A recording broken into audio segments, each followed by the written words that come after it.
Welcome to the Jazz Ranch, hip cats, groovy chicks, and finger popping daddies.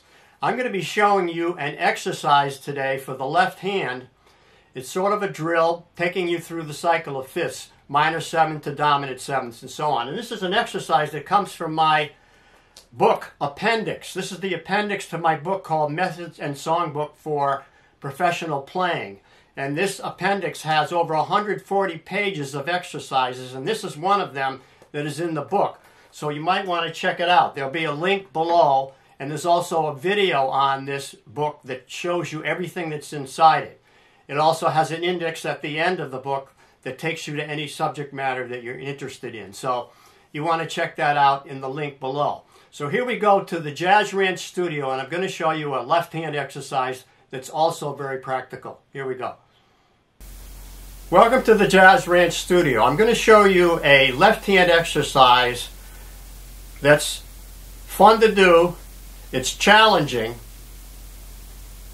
and it's also practical. In other words, you're going to be able to use it later on to play a song, and it's going to sound good. And it's only 3 notes that you're playing in the left hand, but it involves a little bit of a stretch, and I'm going to show you how to do that. Now, it's going to be going through the cycle of fifths. So it's going to be 2 5s, like minor 7th to dominant 7th, to minor 7th to dominant 7th. And each tone is going to be able to have those 2 rolls. In other words, be a minor 7th or be a dominant 7th. So we know there's 12 tones. So if they each get 2 choices, then you're going to have 24 chords altogether. So the first time, you're going to have a G7, and on the second round, it's going to be G minor 7. It's going to reverse. So the first round now, and I'm going to just show you the roots first, so you understand how it's working. And the roots are, we're going to start on a D minor, and then we're going to go to a G7, right? So I'm just playing the roots now. So in other words, up a 4th, down a 5th. Is taking us through the cycle. Just 2 5 1, right? 2 5 1, like that. So, like this.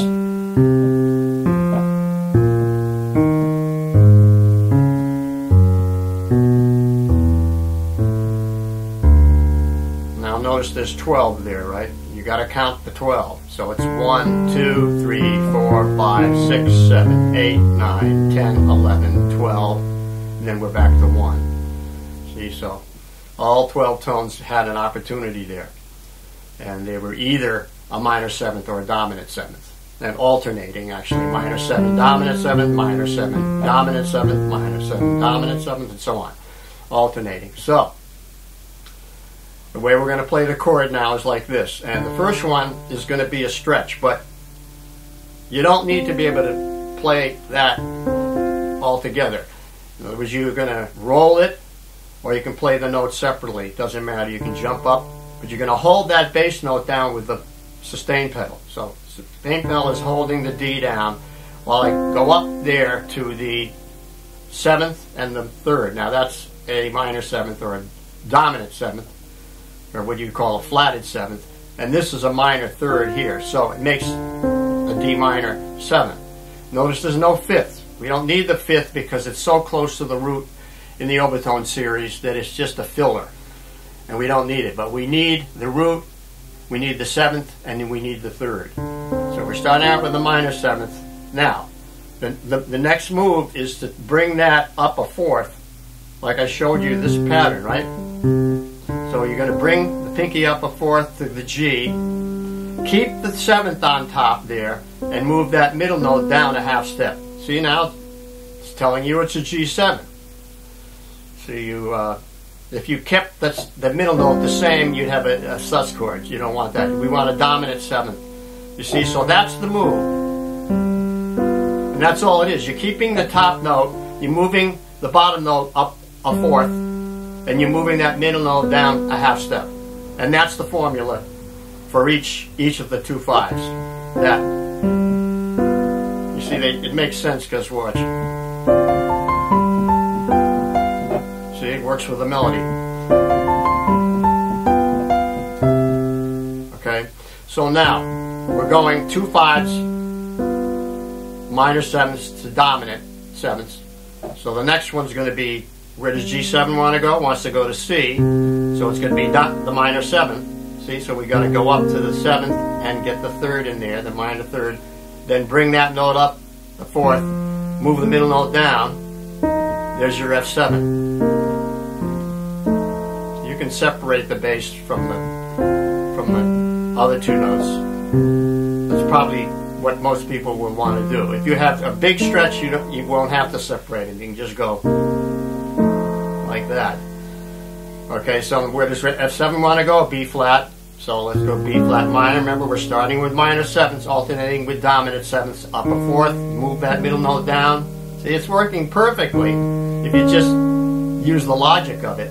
Where does E flat want to go? A flat. See, we're going down that whole tone scale that I showed you. Okay. A flat wants to go to D flat, so same move, D flat 7. Now we want to go to G flat minor, right? It'd probably be F sharp. Yeah, its reading is F sharp. That's okay. Wants to go to B7, right? Working perfectly. Wants to go to E minor 7. Wants to go to A7. There you go. And now we're back to D minor.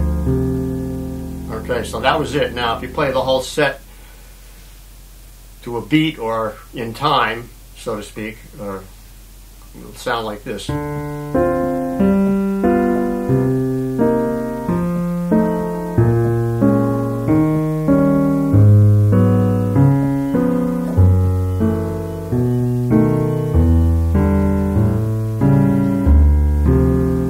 Okay, so that's set number 1. And there were 12 chords there. So now we have the other set in which they're going to reverse their roles. The dominant 7ths are all going to be minor 7ths, and the minor 7ths are all going to be dominant 7ths. It's fascinating how it works, right? So we're going to go up a half step to do the other set. So we're going to start on E flat minor, up a 4th now, and drop the middle note down. Takes us to A flat. A flat wants to go to D flat minor. Now this one starts out harder, or more difficult, gets easy in the middle. The first one started out easier at the beginning, and then more difficult in the middle. See, so everything is reversing. Okay, so A flat wants to go to D flat minor. There it is, D flat minor. I'm just doing those moves that I told you. Up a 4th now, move the middle note down. And so it's F sharp dominant now. Wants to go to B minor, right? So that one's hard. Okay. Up a 4th, there's the E7, wants to go to A minor. Up a 4th, wants to go to D7, right? D7 wants to go to G minor, now it's easier. Wants to go to C7, right? These are easier now, wants to go to F minor. There it is, and up to B flat 7, and now we're back to E flat minor. You see, so now let's look at that set, played right in B.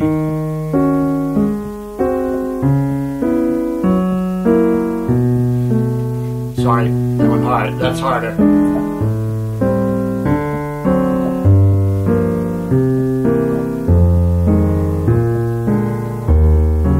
There it is. Okay, so that was 12 altogether. You don't count the last one because that's starting over again. So there's your 12 tones. There's 12 tones, 2 sets, 24 chords altogether.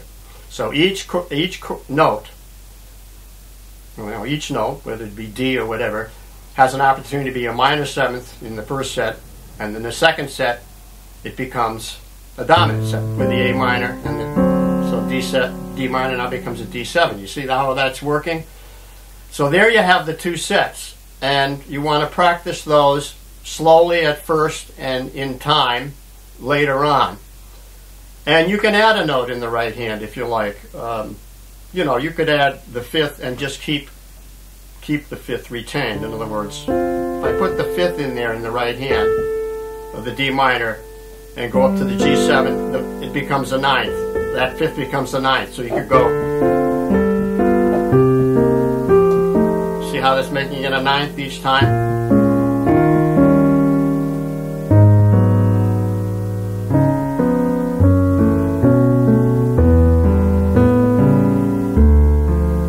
So you can do that, or you could play it up an octave or play octaves. You can do something in the right hand if you want to.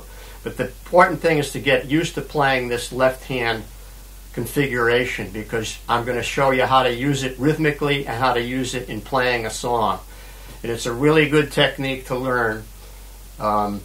You'll see that it's fun to play and it's challenging, but once you learn this, and particularly if you're the kind of person that has big hands, you're going to love this. You know, if you got big hands and you can do the stretch comfortably, you're going to love this. But anyway you figure it, this is a real pianistic technique that can be used with popular music, and I'm going to show it to you in a very simple tune, Summertime. So here we go to part 2 now. Okay, this is part 2, and I'm going to show you how to use this left hand configuration or technique on the song Summertime. We're going to play it in the key of A minor. So remember how we got the A minor, the 7th and the 3rd, minor 3rd, plotted 7th, minor 3rd. There it is. It's telling you it's A minor 7. So now we're going to be playing a chord progression. So we're not going to be playing, you know, these 2 5s exactly that way. We're going to be playing them, but configured in a different way. In other words, I'm starting out with A minor, but then I'm going to go to B minor 7. So there it is, and then up to the E7, as you learned, and then back to the A minor. So you are doing the 2-5 from the B minor there. Then we're going to go to D minor. Now these we're going to play as 2 5s to the C minor, to the 5, and then ending up on the B minor. See, so let's just take that first section. So you have, there's your melody. You can play it. Let's play it up here. Alright, A minor, now to B minor. To the E7.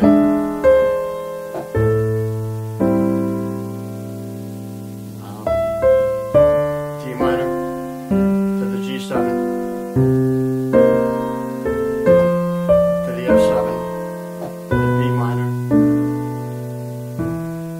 I'm using that technique.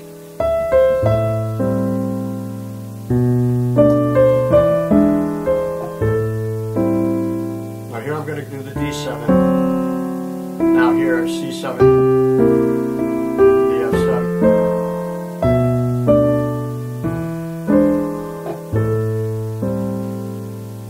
Okay, so there. Now you got to do that very slowly and practice it slowly, note by note, to get that down. And once you've gotten it down, just the technique of it, of playing it, executing those chords, then you can begin to play it rhythmically. Play it to a beat. Or maybe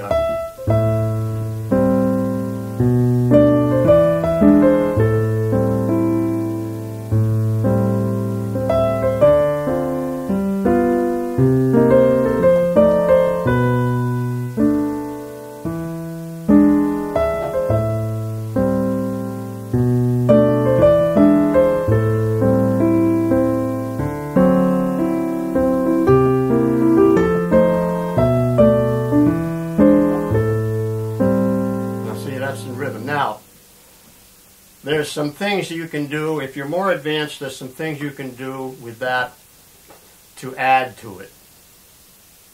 Some approach things. For instance, A minor. I might go to C here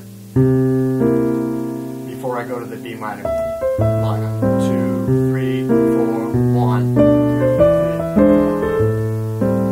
Now you got right here. You got nothing happening for two measures. So I might put an approach chord in there.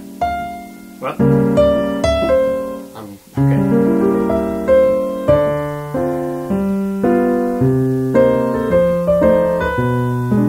Now B minor, F7. Yeah, see, so I used an approach and then maybe another approach chord there. In other words, let's do that again.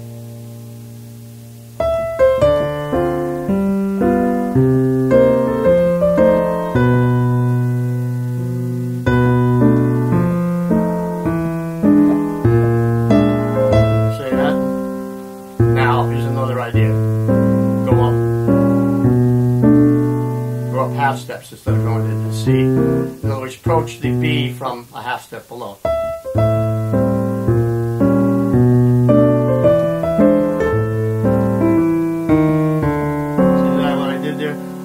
Connecting.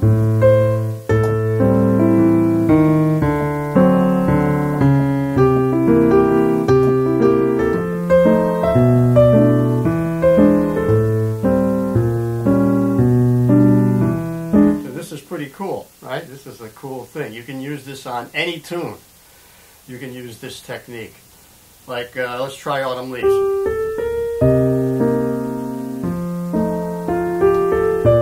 It's got to be major here, so can't play minor. But I'm using the same technique.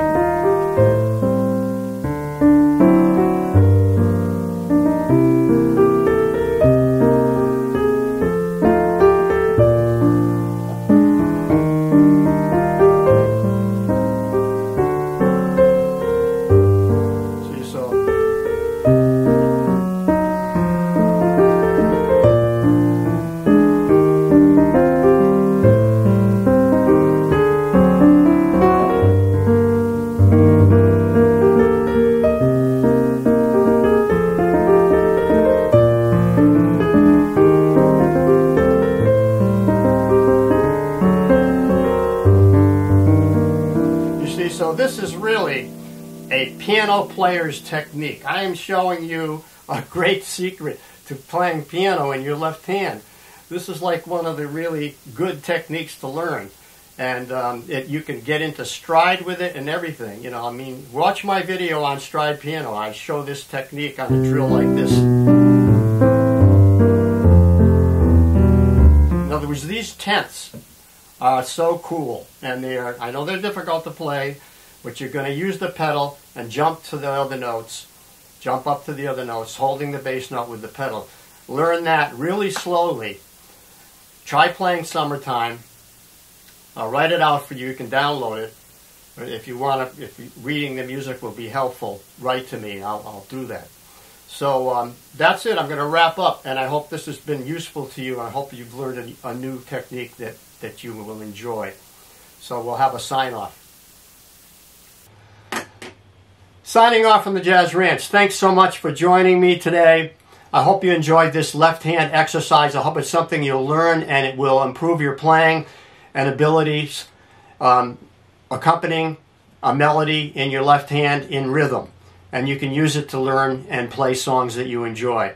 And please check out my appendix that has 140 pages of exercises, and there's a link below in which you can watch a video on the appendix to my book, and you will have 140 pages of exercises and drills for all levels of players. So check that out. And in the words of my great friend Hermie Dressel, when I would leave his office, he always said, "Swing loose," and we'll see you next time around. Bye-bye.